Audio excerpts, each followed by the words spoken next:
இதையெல்லாம் நினைத்து நான் மகிழ்கிறேன். இதோ இங்கு அமர்ந்து கொண்டிருக்கின்ற கலைஞர் பெருமான் அவர்களை நான் முதலில் சந்தித்ததை கண்டிப்பாக இந்த இடத்தில் நான் பதிவு செய்ய வேண்டும். நான் திருச்சியில் கேடி டாக்கீஸில் மருதநாட்டு இளவரசி படத்தை 25 வாட்டி பார்த்தேன். காசே கிடையாது, எப்படியா பார்த்துருப்பேன்னு நீங்கள் கேட்கலாம். அதில் பாட்டு பாடின எம்எம் மாரியப்பா என்னுடைய ஆர்வியர் நண்பர், அவர் தான் அதில் எம்ஜிஆருக்கு பாடினவர். டெய்லி பார்ப்பேன். என்ன தமிழ் என்னடா பயங்கரமாக இருக்குது, இப்படியெல்லாம் தமிழ் எழுத முடியுமான்னு நான் வியந்து போனேன். அப்போ நான் திருச்சி ஆல் இந்தியா ரேடியோவில் இருந்தேன். வன்னி மரத்தடியில் கலைஞர் கூட்டம் நடந்தது. கலைஞர் அற்புதமாக பேசிக்கிட்டு இருக்கார். என்னை அறிமுகப்படுத்தி வையான கூட்டம் முடிஞ்சது. என்னை முத்துகிருஷ்ணன் அறிமுகப்படுத்தி வச்சார்.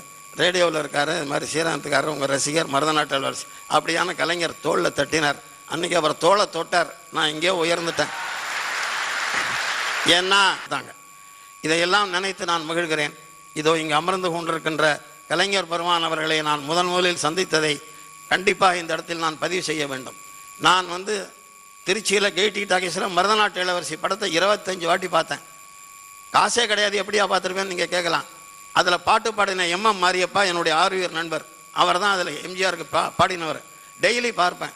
என்ன தமிழ் என்னடா பயங்கரமாக இருக்குது, இப்படியெல்லாம் தமிழ் எழுத முடியுமான்னு நான் வியந்து போனேன். அப்போ நான் திருச்சி ஆல் இந்தியா ரேடியோவில் இருந்தேன். வன்னி மரத்தடியில் கலைஞர் கூட்டம் நடந்தது. கலைஞர் அற்புதமாக பேசிக்கிட்டு இருக்கார். என்னை அறிமுகப்படுத்தி வையான கூட்டம் முடிஞ்சது. என்னை முத்துகிருஷ்ணன் அறிமுகப்படுத்தி வச்சார். ரேடியோவில் இருக்கார், இது மாதிரி ஸ்ரீராமத்துக்காரர் உங்கள் ரசிகர் மருதநாட்டு இளவரசி அப்படியான கலைஞர் தோளில் தட்டினார். அன்றைக்கி அவர் தோளை தொட்டார். நான் இங்கேயோ உயர்ந்துட்டேன். ஏன்னா கலைஞர் தொட்டால் தகரமும் தங்கமாகும், தவளையும் சிங்கமாகும். தொட்டார். அவரோட 2 வார்த்தை இந்த மருதநாட்டு இளவரசி டைலாகை பற்றி பேசணுங்கிறதுக்குள்ள திராவிட பண்ணை முத்துகிருஷ்ணனும் அன்பில் தர்மலிங்கம் அவரை கூட்டிகிட்டு போயிட்டாங்க. அதற்கு பிற்பாடு நான் கலைஞரை சந்தித்தது என்னுடைய நண்பர் எஸ்எஸ்ஆருடைய படம் மணிமகுடம். அந்த எஸ்எஸ்ஆர் மணிமகுடம் படத்தில் நான் பாட்டு எழுதுகிறப்போ சுதர்சனம் மியூசிக் ராத்திரி 9:30 மணி ஆகி போச்சு. நான் எஸ்எஸ்ஆர்கிட்ட சொல்லி நான் வரேன் நாழியாச்சுன்னு, இரியா கலைஞர் ஒருவர் அறிமுகப்படுத்தி வைக்கிறேன்னார் எஸ்எஸ்ஆர். கலைஞர் வந்தார்கள். நம்ம மியூசிக் டைரக்டர் சுதர்சனம் கேட்டார் கலைஞரை பார்த்து, அண்ணா மணி 10 ஆச்சு, இனிமேல் தான் சாப்பாடுனார். கலைஞர் சொன்னார், மத்தியானம் ஷூட்டிங் போயிருந்தேன், ஈவினிங் ஒரு மீட்டிங், இனிமேல் வீட்டுக்கு போய் தான் ஈட்டிங்னார். இது அவர் எழுதினது, நான் எழுதினது இல்லைன்னு. இப்படியெல்லாம் கலைஞர் பெருமானம் அறிஞர் பெருமானம் வளர்த்து விட்டு தான் இந்த வாலி இங்கே உட்காந்துக்கிட்டு இருக்கிறேன்.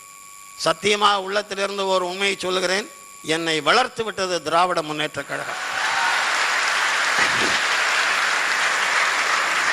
நான் எம்ஜிஆருக்கு நிறைய பாட்டு எழுதியிருக்கலாம், ஆனால் நான் எழுதிய காலத்தில் எம்ஜிஆர் டிஎம்கேல இருந்தார். இந்த பெரும் புகழெல்லாம் இன்னமும் நான் கலைஞர் ஏற்றி வைத்த விளக்காகத்தான் எரிந்து கொண்டிருக்கிறேன். எனக்கு உயிர் பிச்சை கொடுத்த உத்தமர் அவர். ஒரு சின்ன விஷயம் மட்டும் சொல்கிறேன். இந்த அண்ணா அவர்களுடைய உருவத்தை பொறித்து 5 ரூபா நாணயம் வர இருக்கு.